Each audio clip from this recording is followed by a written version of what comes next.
Selamat pagi saudara dan sahabat dimanapun Anda berada. Senang sekali berjumpa di dalam One Verse a Day.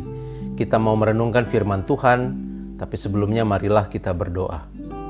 Ya Allah, terima kasih untuk hari baru yang Tuhan beri, untuk kekuatan, pengharapan, iman di dalam Tuhan.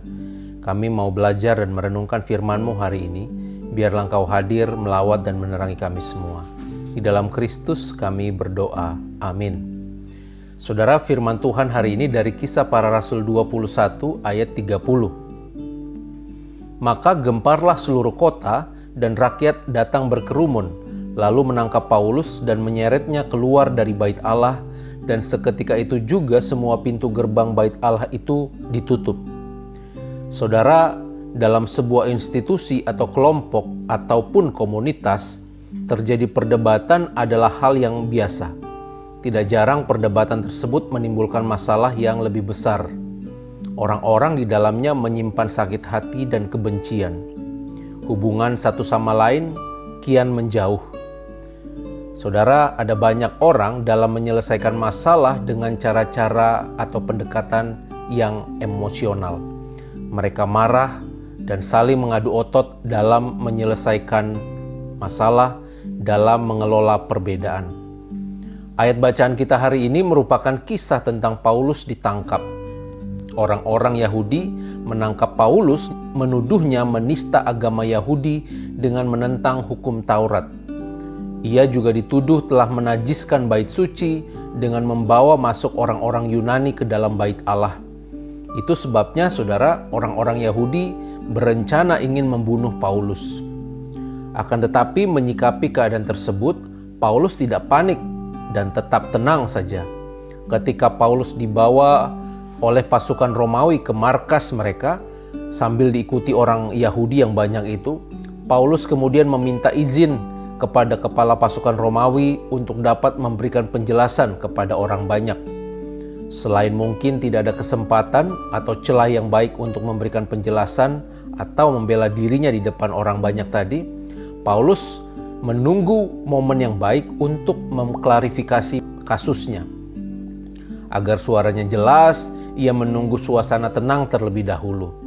Kepala pasukan pun mengizinkan Paulus untuk berbicara.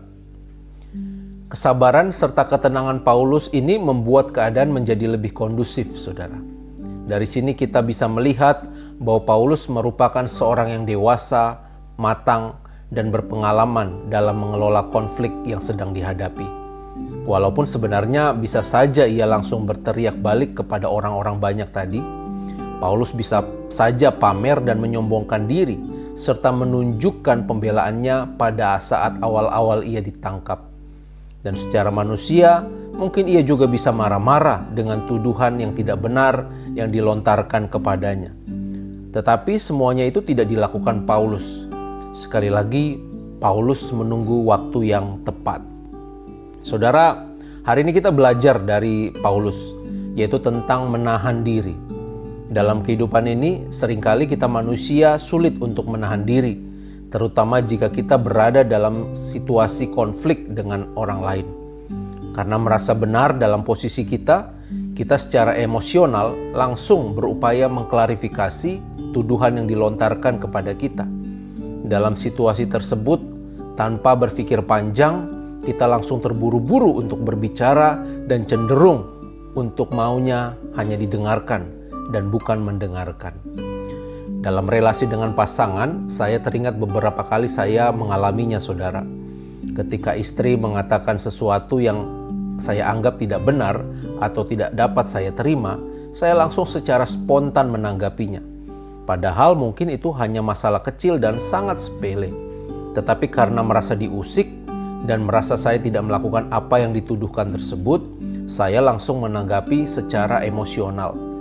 Sehingga tidak jarang upaya untuk klarifikasi maksud dan tujuan seringkali berakhir dengan cekcok dan sakit hati.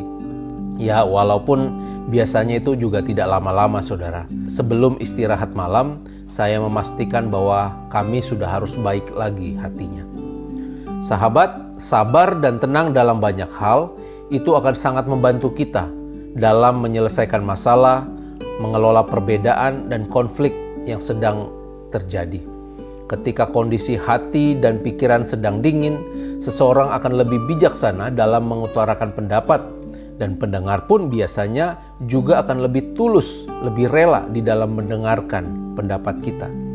Itu sebabnya dalam keadaan-keadaan seperti itu, mari kita belajar untuk menahan diri.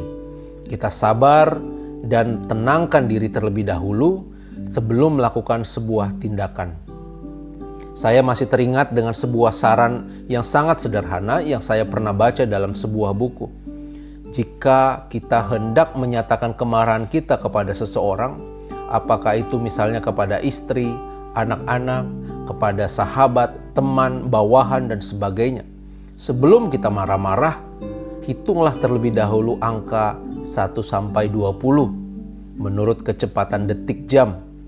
Itu akan menolong kita untuk lebih tenang dalam menyikapi keadaan serta membantu kita untuk punya kesempatan berdoa terlebih dulu.